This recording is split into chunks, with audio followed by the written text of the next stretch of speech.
Welcome to Healing Chronic Illness with Marley, your go-to podcast for detoxing stress and reclaiming your health. I'm Marley Jones, a naturopath specializing in functional brain health. And here's the truth. To heal your body, you must fix your brain.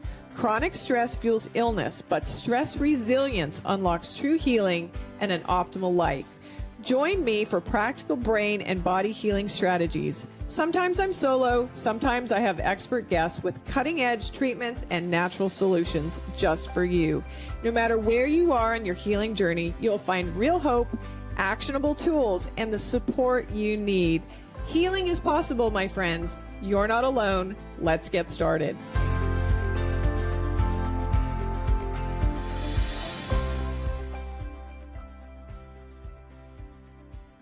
Hey everyone, thank you so much for joining us today on Healing Chronic Illness with Marley podcast. Today we have a very, very special guest. I've watched her journey for quite some time online. We have some mutual connections. This is Miss Mandy Meehan. She is a Jesus follower, a wife, a mom of two, and a root cause practitioner who has been navigating ME and CFS, a complex and disabling chronic illness for the past decade. Her own health journey led her to a deep sense of purpose, helping others find hope and pursue healing in the midst of chronic illness. Mandy has devoted her life to studying the underlying causes of chronic conditions and explaining what she learns in a clear, accessible way. She is a functional nutritional therapy practitioner, a certified dietary supplement professional, a certified Lyme specialist, and also certified in clinical homeopathic as a specialist. Though she is still walking through the ups and downs of illness and treatment, Mandy continues to faithfully share, educate, and encourage others who are walking a similar road. Mandy, you are the perfect person to share on this podcast because we have people all over the world that are struggling with navigating and staying in the fight of living on this pathway to healing. So let's start with when this began for you, if you don't mind giving us some background. Of course. And thank you so much, Marley, for having me on today. I'm so excited to chat, even as we're discussing before we hit record. I just know we've got so much in common and so much that we can get into today. So I'm really honored to get to be on and share. So I really am right around this time at my 10-year mark, which is a milestone. Yeah. And so when my health crashed, it was around 10 years ago, and it was right before I got married to my husband. So it is an exciting time, about to celebrate 10 years of marriage for sure. But at the time, I thought that I just got mono. And so I was, of course, overwhelmed by that. I wasn't wanting to be sick in time for my wedding, but we just kind of powered through and made it work. You know, I got a B12 shot like right before the wedding. I was kind of naturally minded. So they were like applying essential oils to my back to try to help my body fight and be strong. But that's all we kind of thought was happening at the time. And basically over time, as my body was not healing, not bouncing back, and things actually started getting worse in a lot of ways, that there was kind of a process of realizing this is chronic and there's much more to the picture. So I can kind of also backtrack now and look at that time and see all of the other things that was happening, even in my childhood, things that kind of led up to that. A lot of stressful events kind of tipping things over for me. You can talk about like a toxic bucket tipping over. I had a past of very toxic mold exposure in my bedroom coming through a vent where I'm in a bunk bed right next to it. There's so much in the past, but right in that crash point, you know, I'm getting ready to get married. That's stressful. So I moved for that. I was working in a moldy building, and I also started hormonal birth control because didn't really know of other options. I asked the OBGYN what other options there were, and she said that was it, and this was the best option, and there are zero side effects, or almost zero, I think she said. And I trusted her. And I actually think that was also a really big stressor for me. And there's a lot of scientific things there that I've kind of learned to understand what's actually happening. But I think it was the perfect storm that basically suppressed my immune system as that bucket was tipping over and allowed a lot of underlying maybe pathogens that were already there to flare up, the Epstein-Barr virus, but a number of other viruses. And, there's all kinds of bacterial and fungal, like parasitic, all of the bugs kind of flared up and put me into what we call a cell danger response. And for me, the picture really looks like me, CFS, that's chronic fatigue syndrome. There's just more fancy, complicated names for it, but it's very extreme fatigue that does not improve with rest and gets significantly worse with exertion. So that's kind of the ground floor. Yeah. Well, and all of those, like you said, that's the diagnosis that you've landed on, but Yes. it's just, you've probably been to multiple physicians and practitioners and they all have different labels, but I Yes. say that they Right. all kind of play in the sandbox together. Yes. One of the things that you mentioned was the birth control thing that made me Mm, think about this is when I was getting ready to get married, I went on whatever the lightest dose of birth control was. And by day 2, I was violently ill. mm, So I couldn't take it, but I grew up in a right. home with toxic mold as well, so I've never actually connected that dot before, but it makes Wow. sense because when your toxic bucket is full and your histamines are overloaded and your mast cells are in that cell danger response, it affects your hormones and mold plays with that and your Right. immune system plays with that, and it's like the guardrail is completely gone so that every little pathogen just comes in because you just don't have any fight left. So For sure. Right. Yeah, I completely thought that my fatigue in the beginning was just a side effect of the birth control pill. And I was kind of like, is this normal? It mhm. was, it was kind of creeping in at first, but it was very noticeable where it's like, this feels very difficult to like think about walking across the room. It's just like this Mhm. is this is really off. But yeah, it's interesting in the last couple of years I've learned about how I have a gene variant that's called factor 5 Leiden, and that makes it far more easy for me to clot essentially. Wow. And it's interesting now. I've talked to people about this, and somebody was messaging me on social media and she was saying, "Oh, I like was really trying to convince my doctor to get me on the pill." And they said, "Absolutely not. You are not allowed to get on this because you have this gene." Wow. And, basically, I mean, that gene plus the pill increases your risk of clotting. I forget what the number is, but it's very significant. And I think basically I likely had like a micro clotting event that is so stressful to the system, Wow. but to the immune system, very dangerous. It's interesting now kind of seeing again so many layers, so many factors, perfect storm. Yeah, how that does like what that did do in the body and what that might also do for other people. Well, we see kind of similar patterns, like you said. No, I'm glad that you brought that up too, because I actually was just listening earlier and I talked about it. It was I don't listen to his podcast often, but I see clips of Dave Mhm. Asprey because he Yes. he interviewed Dr. Jess, and because she's talks about histamines and mast cells, and that's where a Yep. lot of people that she sees now, and just the hormone component. And it's so true because not even just with taking synthetic hormones, but even when perimenopause hits, how much exacerbated everything Right. becomes. So we have to look at that. And, when estrogen shifts, histamine shifts. And when you've got Yes. mold with estrogen, it competes on the cell surface receptors. There's Right. so much to it. And when you're kind of already stuck in overwhelm, you're like, where do Yes. I begin? So here's where Mandy comes in, everybody, is that Mhm. she's built some protocols. And I think sometimes, when you're walking through the valley of the shadow of death, which Mhm. I did for a very, very long time, you're trying to stay in it to persevere and stick with it because you don't have a choice. You've got kids and you've got a family who loves you and God's called you to so many things, but right now your test is going to be your testimony, right?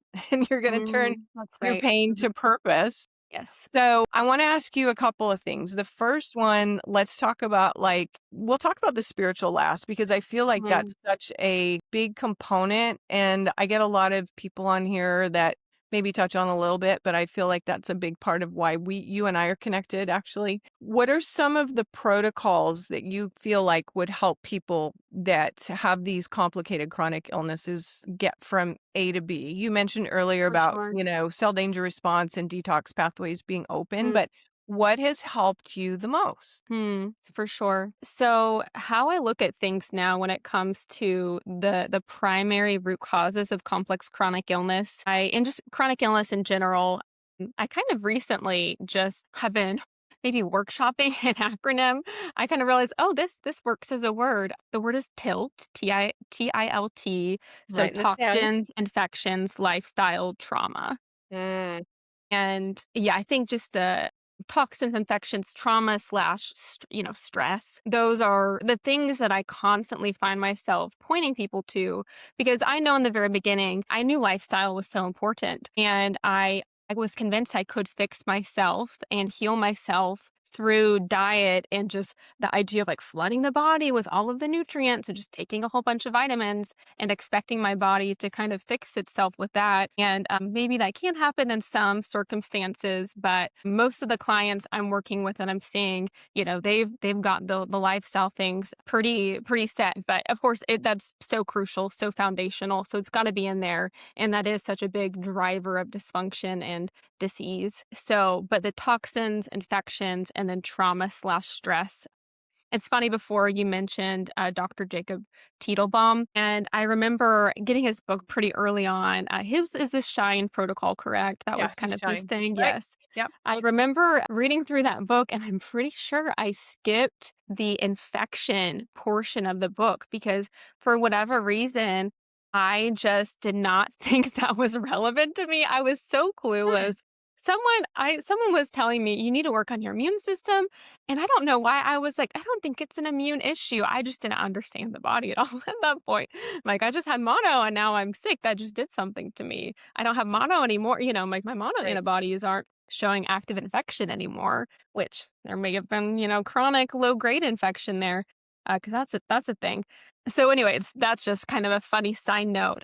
And so I do find that this is a case where people are missing the infection piece a lot. And I mentioned all of the different types of infections. This is also a problem I see many times that I also made this mistake of just like focusing on one infection. Like I did find Epstein-Barr, or I knew Epstein-Barr was there, or this was like a long COVID kind of thing. So I'm just focusing on COVID, or I tested for candida in my stool test. I'm just focusing on candida, and we really have to look at the full picture. Right. Really look at the full picture for all of those things I mentioned. The toxins, the infections, the neurological trauma, stress, and then have that foundation of lifestyle there too. So, infections can be many things. Lyme and co-infections is common, increasingly common. It's interesting this year how much conversation I'm seeing about ticks Yeah. and tick-borne illness. It's RFK. We can thank RFK for that, honestly. For sure. Yeah, it is so great to see just much more awareness and conversation and it not be dismissed. And it's interesting, really, it's been a political issue for a long time, and people just haven't really known that because the political issue is kind of trying to dismiss conversation around it and not always allow doctors to treat it in the way that they were needing or wanting to treat. So, yeah, like looking at my case for the infections, I mean, I've got a wide array of a lot of the Lyme and co-infections, the Borrelia, Babesia, Bartonella, Mycoplasma, and then the viral ones. And of course, there's parasitic issues. And so I've really found being aware of all of them and not just focusing on one, because when there is such a high burden, it has to all lower together because sometimes we Mhm. do kind of play whack-a-mole where we try to Right. knock one down and another one comes up. And Mhm. that's kind of, there's so many mistakes I've made and things I've had to learn. That's super common. Toxins, and then I feel, I know with you, so much in the neurological side and trauma and stress. But of course, we live in a toxic soup, and there's so many different assaults everywhere. Many people listening to this probably know that mold can be a really big one. All kinds of plastics, heavy metals, xenoestrogens, and different things that like we would find in our household and beauty products. All of that can pose an issue. It can cause stress to the body acutely. It can be stored in the body. If there's too much for the body to process, it might not be excreting well. So I think for me, again, kind of pointing it back to me as an example, living in mold for so long, I think it really and having all of these factors that would have contributed to me not detoxifying well. For example, I was constipated as long as I could remember, and I didn't know that was not normal. People say a lot, you don't need a detox because you have a liver and kidneys. And it's like, Mhm. well, I may have had liver and kidneys, but where was what that was processing going to go if you're not Right. going to the bathroom? Trauma and stress, I think a lot of people know about how stressful events for me or traumatic instances can rewire the brain, change the brain, and being in that chronic fight or flight, dysregulated state, the brain communicates with every part of the body and it can contribute to dysfunction. I love all that. So when I work with people, because I'm looking back now at why all the best, cleanest diets, supplements, all that worked well for everyone else but me, Yep. because Yep. I've been a naturopath since 2005. Mm-hmm. And, it's disheartening when everyone else is rolling off and doing great and you're still in the fight. But Yes. for me, what I had to learn, and I've seen this in some of your stuff that you've shared online, is the importance of safety, nervous system regulation, Mm-hmm. and brain rewiring programs. I tried a lot of the Gupta, DNRS. I read Joe Dispenza. I did all of those kind of things, but it Right. took me a long time to figure out that, just you have to have a good cognitive function, and I didn't even have that because Yes. I couldn't access a positive childhood memory. And so I went on a deep dive in about 2019. I was one of like the early graduates of Dr. Amen's online brain health Okay. certification Hmm. course. And so when I was probably midway through the course and we were looking at like hundreds of SPECT scans and what they meant and all the things Right. regarding the brain, but he said something so significant to me, Mandy, that just was like, ding. He said, Mm. "It's never too late to heal your brain." And I had a TBI and then Lyme and mold, and all that causes severe neuroinflammation. But I ended up getting hit on the head at summer camp. Mm. And 6 months later, started to have major panic disorder, Yeah. all kinds of strange things that nobody knew at the time what that was. We're talking like 1987. So I'm dating Mm. myself. Learning that it wasn't too late to heal my brain is what was Hmm. huge for me. And so now I tell people before you even do all of the perfect eating and the supplements Right. and the grounding and the PMF, all the stuff, we need to get your cortical patterns working better. We need to Mm. get your brain working better. Because if you're not in rest and digest, you can't heal. You can't detoxify. You Right. can't replenish. You can't assimilate all those nutrients, right? And so that's been my advice with what you've seen and what's worked with you. What would you say would be the first thing to address? Because you're saying Mm. toxic soup, right? I love your Right. whack-a-mole. I love that analogy. But like the principles of naturopathy are that, your body innately knows how to heal itself and that we're a host. And if you can get the host healthy, then it knows what to do, right?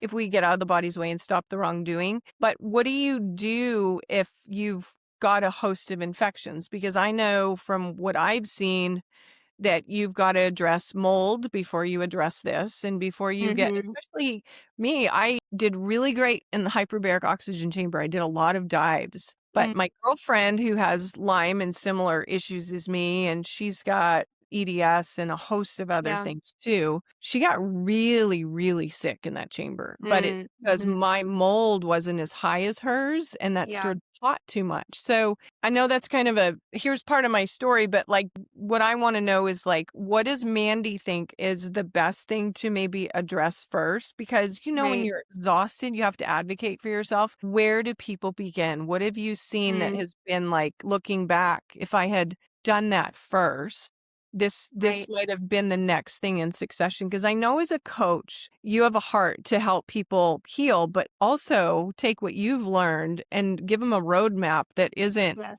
twists and turns. It's a quick A to B linear direction if you can provide For that for sure. them. So if you've got a little bit of roadmap, what would that look like? For sure. Yeah, I would really put the kind of lifestyle category a little bit separate from again, that to me, that's always like the you can talk about like a pie chart and you've got all these certain things you're focusing on. Like that's kind of the crust, I guess. That's like the Okay. base. There always has to be good lifestyle inputs because you need protein as the building blocks of the body. You need amino acids. You need that for liver function or like going outside and getting your bare feet in the grass and just like taking a deep breath. That is like a step of nervous system support that is so foundational, anti-inflammatory, and then you're getting circadian habits. So anyway, I try to always have someone like getting started in we're starting to eat more nourishing foods, more anti-inflammatory, and that some of that is going to depend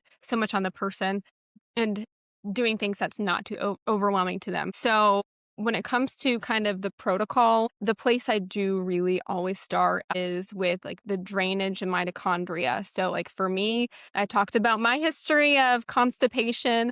And I'm like, have no issue talking about this kind of thing now. I mean, of course, in this work that we get to do, we talk about it all the time. But I'm like, if only I knew how important this was. Like, I wish somebody talked about it and told me. So we start with things like making sure our bowels are moving, looking at just kind of like basic. Do we have good liver and kidney function just so the body's able to kind of begin to process and deal, like take out the trash of Mhm. whatever is going on around us? And then I really do like to give the mitochondria, like cellular health, fuel pretty early on. I love phosphatidylcholine and just phospholipids because most of the cell membrane is made out of phospholipids, and that's the health of the cell that determines the health of the whole system. We're made up of cells, like that's the smallest level of all of this, and phospholipids really signal safety to the body. And it naturally helps, like gently dispel toxins, and then it gives the cell some of that fuel to better be able to produce some energy. So often, like in the very beginning, I'm thinking about some mitochondrial support, some drainage support, and I often bring in like gentle binding in the beginning as well. And not necessarily always, but that is a common place that I go. And then, if I'm sitting down and talking to a client, like we're going to have to start making sure, like, my whole philosophy when it comes to healing is we remove what's interfering, remove what doesn't belong, and restore what does. So this is kind of like we're giving the body what it needs with the mitochondrial support. We're helping it remove what doesn't belong with like drainage support and binding. And then you've got to make sure that, you're helping the body take out the trash, but are we like filling up? Are we getting a lot of trash everywhere? For example, like, is there a lot of mold in your home? So that's often a place that I start. And depending on, well, there's such a big conversation. If someone's hypersensitive, I also make sure we're starting with supporting mast cells, which I'm sure you probably are seeing the same. I'm seeing this everywhere. It feels like most people do have some mast cell activation or instability. I feel like especially since 2020, it's Yeah. just It's post-COVID, everywhere. very common. Yeah, you mentioned my protocol guide. Originally had like a step 1, 2, 3, 4, and the step 1 is that kind of mitochondria drainage binding. And I did add, I call it the prep step that is optional, but a lot of people need it, where we're helping bring safety to the body with some mast cell stabilizers. And for a lot of people, that nervous system support will really help bring that calm as well. So, I mean, if someone's really, really sick and really sensitive, I'm kind of with you where it's like we've got to bring some nervous system work, mast cell stabilizer like quercetin nettles, to kind of calm the system down. So there's a lot of, I guess, foundational principles that are important to consider over and over again.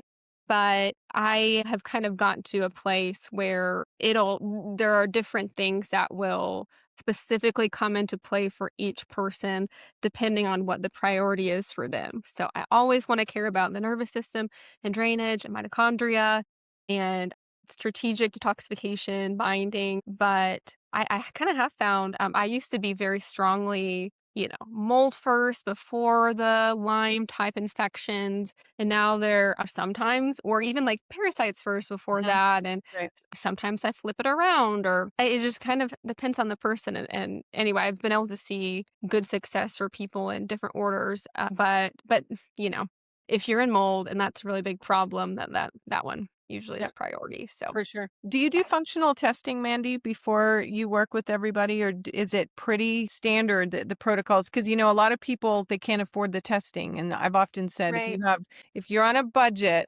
oftentimes the protocols, depending on which supplement company you're working for, and a lot of them, are similar now or bought out other ones, is that right, if you have a certain amount of money, testing is good. It can be very validating, but also a protocol to clear the body of toxins and strengthen mitochondrial function, all that. I always encourage people to, if they only have so much money, then let's put it towards protocol over for testing. sure. Right. But do you do functional testing at all to start? I do. Okay. That's Yeah, I very agree helpful. that there is so much we can learn based on symptoms, and there's usually so much we can do before a lot of testing is really necessary. But if you can do testing, it can be really valuable and helpful. So I love just like basic blood chemistry testing, a CBC, EMP, and then like your iron and your thyroid markers. There's Mhm. so much great insight I think you can get from that. And they can kind of help determine where to really put some focus, or even if you really need extra liver support or kidney support, some things you might already be supporting anyway, or you're Mhm. really like, you're so deficient in B vitamins where it's like, we do actually want to help buff that up for you right now. And there's all, I kind of have these core things, and I'm often thinking about like, are there a couple other areas we need to support or can really bring some symptom relief quickly? And then because of toxins and infections being such big areas of focus for me, I love the total tox burden test Mhm. from Vibrant Right. Wellness and the Tick-Borne 2.0 panel from Vibrant Wellness as well. That one covers a whole lot of pathogens. I'm mostly focused there. I actually do a little bit in the world of bioresonance sometimes as well, No. and that some of that's a little bit new for me, Mhm. but I've been doing it myself with one of my practitioners for a while, but, Mhm. there's a lot of options there that I think that can be helpful. So I like a lot of that testing for, like, the Lyme and co-infection testing. For some people, like, for myself, long-standing, very complex illness, it has been resistant. I have found it really helpful to be able to see, and it's not gonna be perfect still, but pretty much have an understanding of the full load of the kind of pathogens that I'm dealing with. Right, and it's funny because the Total Tox and the Tick-Borne 2.0 are the last 2 I did on myself with Vibrant, Oh, nice. and, very helpful and very encouraging for me because all my co-infections are gone and I'm down to 1 band of Lyme. Praise So God. That's it's amazing. been amazing to see Mm, and feel validated, but I mean, I already knew because of my symptom picture has shifted right. dramatic. Mm, So if for you're doing sure. bioresonance, which Mhm, that's what I did for my kids instead of everything else, instead of antibiotics, worked with a practitioner that did biomeridian. So that's an old mhm. school machine. There's so many new ones out there now, Right. but is that why you've studied homeopathics a little bit more? Because I'm a Mm, huge believer in homeopathy, especially for sensitive people. for sure.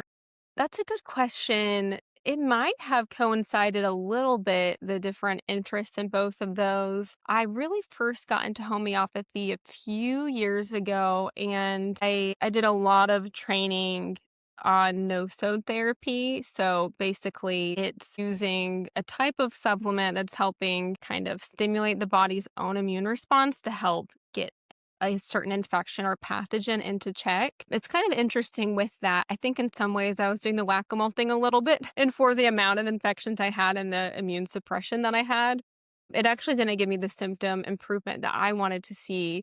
But it's amazing, like with some clients I've seen, you kind of mentioned this where it's like, oh man, they're getting progress so quickly, and I like I'm like, "Okay, when is this gonna happen for me?" Like, full transparency, we'll kinda, I'm sure, talk more, but, like, I still knew before, I'm like, "I've got a low-grade fever today." Like, I'm herxing. Like, I'm still sick. But, anyway, I've learned so much, and I think I'm on the right path. I've been able to study under some of the best, and I'm hopeful for the future. But yeah, so I've had clients I've worked with where that approach has been life changing within a couple of months. I've seen those vibrant markers go into remission just from homeopathy. Mhm. And I use all kinds of homeopathy now, acutely to support symptoms. My daughter's eczema clears up instantly, like within a day or two with the Mhm. right remedy. Right. Anyway, so, yeah, I actually grew up with a little bit of bioresonance testing as well. I did some, like, the Zyda with my mom in high Mhm. school. So Mhm. that was kind of my original introduction, but it was really before and then after my last pregnancy, I was kind of after doing all the no-so therapy, I was thinking, "I just really need to have a better understanding of where my infection load is," because antibody testing Mhm. is so questionable in so many ways. So, some we do expect to go down, some we don't necessarily. Some can take a long time to go down, especially for the viral ones. So that's kind of why I reached out to a practitioner. I'm like, I need help seeing if Mhm. we can have better understanding of where I'm actually at. And it's been cool to see since I've been working with this clinician, how like see my pathogen load has decreased drastically after all of this no-so therapy and EBOs. I think those 2 things really helped. Those are ozone treatments, Mhm. helped get that pathogen load lower, but I'm in a place right now where I'm like, "Okay, I'm just not there to that threshold yet, where Mhm. it's low enough Right. that I'm not so sicky feeling, but my body can produce energy again." And Mhm. so right now, personally, I'm using a little bit of homeopathy, but some more herbals to Mhm. continue trying to slowly and gently as I can. Maybe 10 days ago, I pushed it too hard, and that's why I'm Mhm. hurting now. I'm, like, stabilizing. It's always, I'm always Waltz the pushing a little waltz. bit, adjusting, but Yeah. that's where I'm at. Yeah. No, that's so true. Well, I am a huge believer in homeopathics, but you do have to be patient. But Yes. it just allows again the body to see what it needs to see and address it. So I have to remind myself all the time, Mandy, is that and it's another naturopathy principle 101 is that you cannot force health on the body. And so, Mhm. even if Right. you're not a pill for an ill going to the pharmacy, but if you're going to buy herbs, you can still push too hard, right? Yep, for And sure. so you Definitely. got to give yourself a lot of grace. I always say that healing takes grit and grace. That's So good. well, For so let's talk about that grace component and Mhm. and kind of more of the spiritual side of walking through this. One of the things when I was in the sickest part of what I was dealing with and the couple epiphany moments that I had because, I've always been I'm a choleric, hardcore, type A driven, fix it person. And then when I got sick, it was like my personality and my body were at a tug of Mm. war. So it's been a Yep. lot. I've had to be flat on my back, really for the Lord to get my attention and to Mm. learn about, having grace instead of grit. Because I remember being just so sick so sick and functioning and Yep. just trying to just have a shower in the morning saying Philippians 4:13 over and over and over again, Yep. when really I had no strength. So, when you've been going through it, Mandy, what has been the thing that's helped you persevere and continue to get through some of the dark times? Because Mhm. that is huge for so many people, and it's the reason I think I started this podcast. I started it about 3 or so years ago with a friend who also deals with Hashimoto's and some struggles, but she's the one who encouraged me because it's like, be who you needed. And so I Mhm. didn't have a community of people because unless you get it, you don't get it. Well, probably you've met people and made some amazing friends, but I hid my illness for a very long Mm. time. And Yeah. so I was always I can do all things through Christ and pulling myself up my bootstraps. But honestly, that burned up so much energy Mm. trying to just show up for people when I was so sick. I contacted you more recently to say, let's have this conversation because you did something that would have blessed my socks off when I was younger. Mm. You posted pictures of yourself being out with your family sitting in a Mhm. wheelchair. I want Mhm. you to share about that, please. For sure.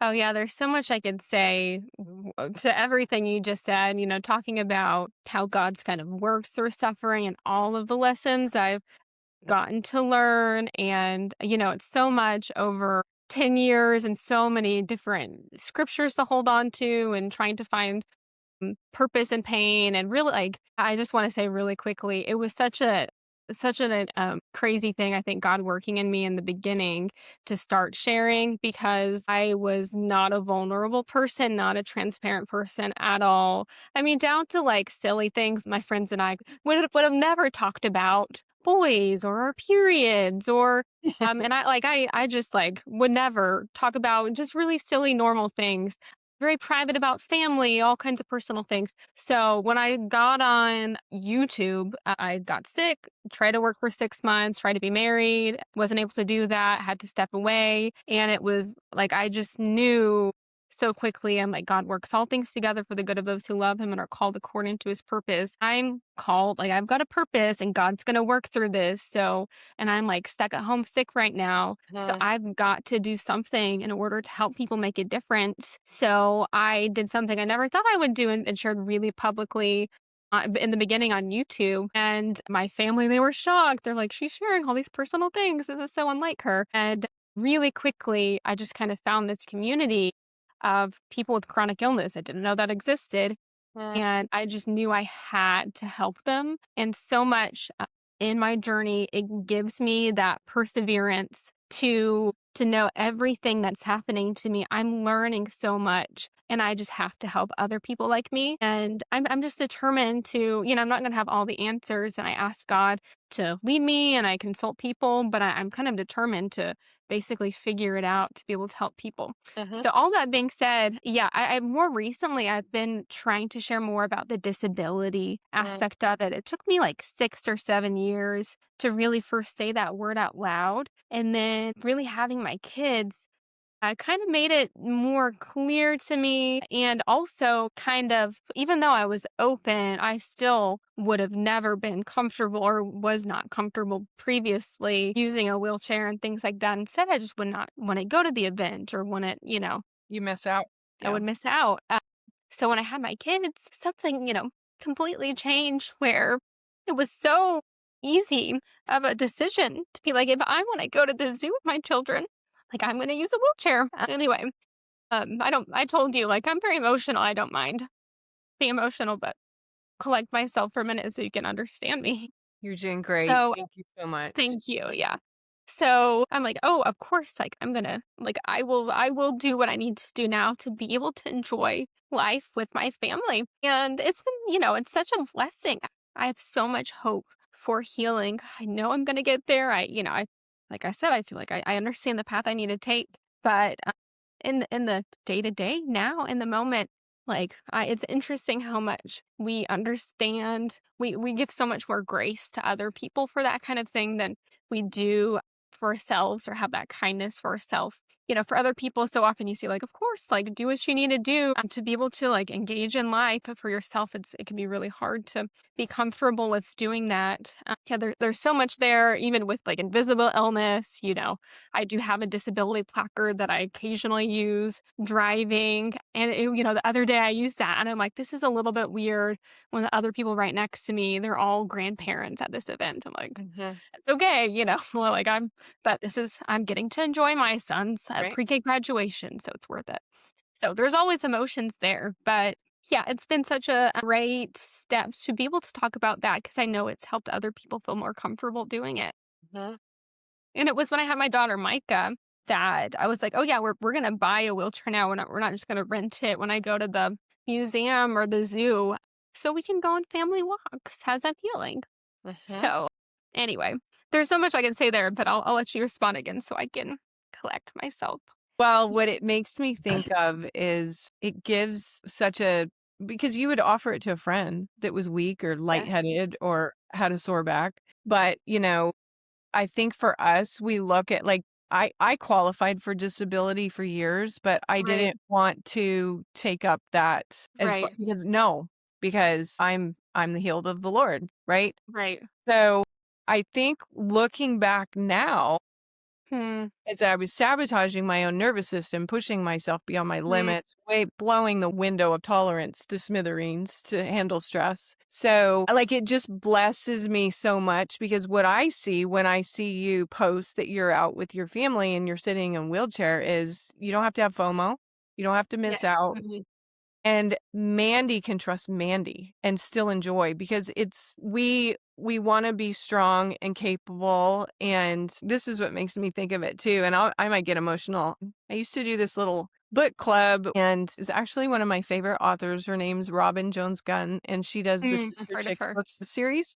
And when I was really, really sick, it was in like 2007, a friend of mine brought me dinner and I was skin and bones, but I was in a bad place. And Mm, she brought me dinner and she brought me a Sister Chicks book. And at that time, I had no energy to socialize and I'm a social person. right. And so I found such community. And if you understand neuroplasticity training and brain training, you know, your limbic Yep. system doesn't know the difference between actual and perceived. And so I Right. created this little, like, getaway with the Sister Chicks to where I was healthy enough to travel the world, and then I read a Mm, different one, and because she goes to different places. right. Well, I actually wrote Robin, and I met her years later in Maui at a Mm, church event and said, "You were the social connection that I needed at this wow. point." Mm. Right? And so, you know, she had no idea. She was just writing books, but it was what got me through a really hard season. And around that time, I was like, I can't do a lot.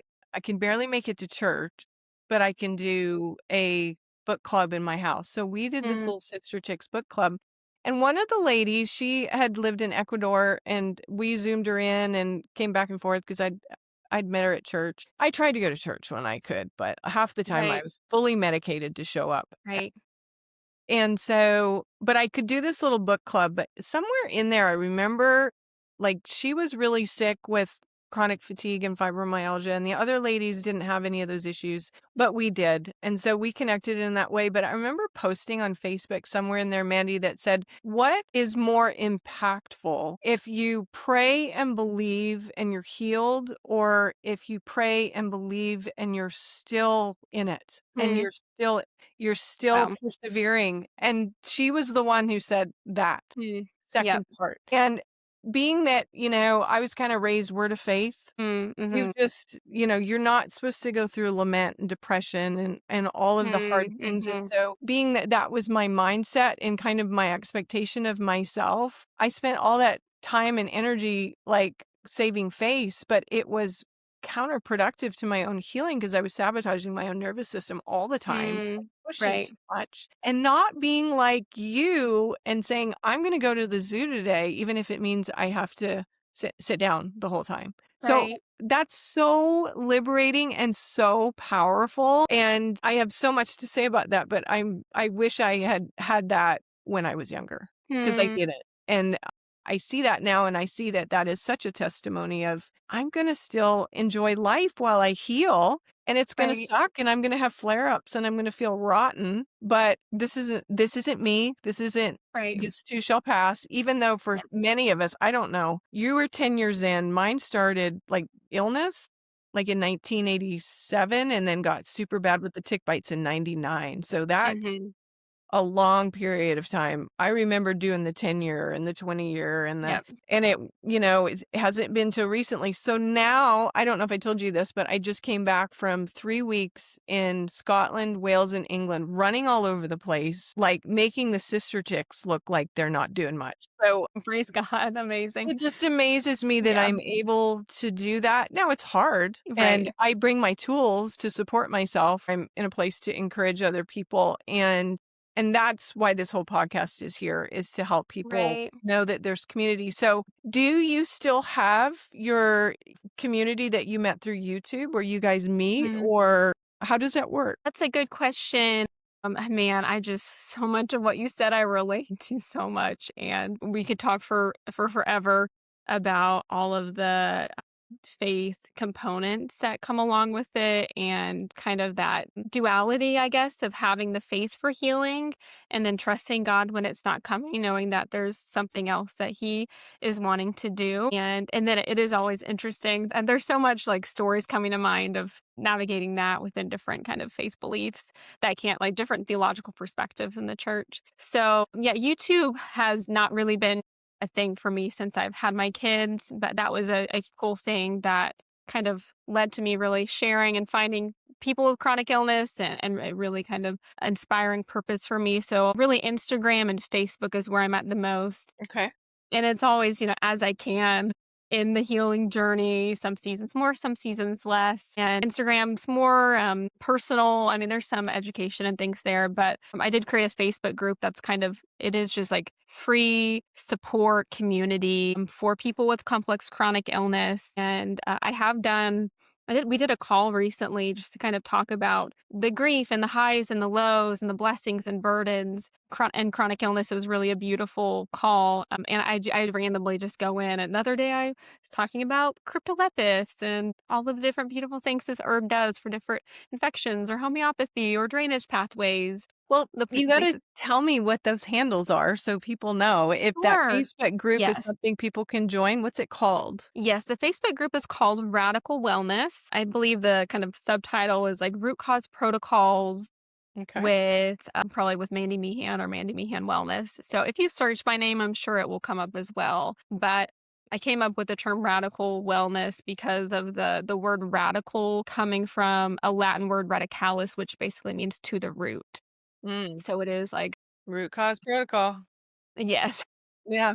Yes, Okay. all about really, the root causes that are often overlooked, and Yeah. then Instagram's just my name, the handle is Mandy, and everyone skips over it, their brain doesn't read the H Mhm. in my handle, which is funny. I have an email with that as well, and people always leave the H out, so I always miss emails, but it's, Mandy H. Meehan. If you just search Mandy Meehan, Okay. it'll come up, Okay. yeah. All right. And that's a public account. You're Yes. Mandy H. Meehan. And so you have Mhm. a little bit on your kids and life, but and then also some health Yep. topics in there too. Yeah, life, faith, chronic illness. Yeah, the other day I was talking about just how I respond in this kind of Herxheimer response and Mhm. all the things I've learned about not pushing it too hard and Right. adjusting dosing, slowing down when you need to, pulse dosing, making sure drink, a lot. Like I just want to share what I'm learning with Sure. you Yeah. so that people won't have to make all the same mistakes that I did and hopefully get there a little quicker. Yeah. So one of the things I wanted to give a shout out for, and I circle back to this a couple of times because I actually had a gentleman, he's like 78 years old. He called me yesterday because he was talking about neurotheology. Hmm. Something online, Metric saw that. So now I'm getting these neurotheology certification course sponsored ads, which is Interesting. funny. But something that I think is just so powerful is that body, mind, spirit connection. And one of the things that is part of this whole faith community thing is too, and being that your dad was our pastor for a while, he quoted it. I know it's not his quote, but it's that we impress people with our strengths, but we connect Mhm. with people in our weaknesses, right? Yes. And so I just am so thankful that you are transparent because it's hard. When I first launched my very first podcast episode the night before, I freaked out. Like, what am Hmm. I doing? I don't want people to know that have struggled with anxiety the majority of my life. I don't want people to know. And I felt like I was being too vulnerable and too much like open doors to criticism or energy or whatever. Mm, It was like, yeah, I need to protect that. But I do think that it has made a difference, and I wanna encourage you in that too, and other people, is to just be honest with where you're at. It doesn't mean that you're embracing your illness, right. but it's just being honest because I do think it's really important that we don't sabotage our own situation that we're in because our body's gonna work against it. It's a lot of the battle in the mind, but so much of it is just can we trust ourselves and are we honest with ourselves? So if For you sure. Mhm. feel good and you wanna share something that you've learned, then you can, but then don't beat yourself up if you just can't be that if you're a health coach. Like, there might For be a sure. time you have to reschedule, right? Right. So, we're kinda all in this little tribe together moving forward. So, well, is Mm, there any last minute things that you wanna share, Mandy, to encourage our listeners? And mm, just let them know how to find you. I have you online, but you have an online website too for coaching. for sure. Yeah. Right. Yeah. I just wanted to respond to what you just said about, and we kind of been talking about it a little bit, but the combination of having hope for healing and believing for healing, but also being honest with where you're at right now without that becoming part of your identity. I know I remember early on YouTube when I had videos saying like my life with chronic illness, there were some people saying, don't say that, don't claim that title. And I totally think that there's a level of that that's true. I do try to be intentional in wording, saying things like fighting chronic illness or battling. I'm pushing it out. It is on its way out. I'm healing. I am in that healing progression, but I really do believe in that honesty that you're talking about, not just with people, but with yourself. Even words like disability, that's not my identity, but that's a current descriptor that can really help me help other people understand where I'm at and how I can better engage in life with them. And that for so long, it's funny, just like chronic fatigue is such a vague word where everybody kind of feels like they have chronic fatigue. And that was kind of really hard for me to help people understand how, limited my capacity was or is. I find the honesty being so helpful and important. And for so long, I I wasn't always honest with myself. Sometimes I kind of did spiritually bypass or have so much positivity that I didn't really let myself feel that grief and lament Mm, and or yeah. even anger. And I remember my counselor years ago saying like, "It feels like you're skipping the anger part of the grief process," and I was just like, "Oh, I don't get angry, it's just I don't Mm, do that." But, I think that I just really am that just that the word honesty, I feel like in this conversation is sticking out to me, like, what an important part that is in the healing process as you're healing your brain, letting your body, like, actually, you talk about the limbic system, being confused about perception and reality. We do wanna live in reality, but also the reality that we know that God's given our body the ability to heal, and that is reality, and, like, reality is my body's fighting, but it can also heal. mm, So mm, anyway, it's interesting how I think a lot of us can kind of struggle with finding the both and of those 2 things, but I do think it's an important part of the mindset healing mhm, process. So, I'm grateful to be on and share, and I do just hope that people listening would have hope because I know so many people with chronic illness really sadly do not, and there's so much hope in Jesus mhm. even if we don't heal, even if whatever happens, life is so much better with Jesus. It's far more beautiful and life giving. And I have so much purpose because of that. And I have so much hope for healing because I know my body's not broken. And I know that yours, whoever's listening, is not as well. And there are these things that we do understand interfere with normal processes. And if we remove what doesn't belong and restore what God does intend, then healing can happen. So those will be my last words. And they're good. I have goosebumps. I always know when that activates something in me when I get the Mm, goosebumps. So thank you. I couldn't have said any of that better myself. I love your heart. I'm so thankful for you. And I look forward to watching you online and watching you get better and watch you mm. grow. So thank you so much for encouraging us today. And thank you everyone for listening in. If this has been a blessing to you, please like, share, and subscribe. And until next time, God bless you guys on your pathway to healing. Take care.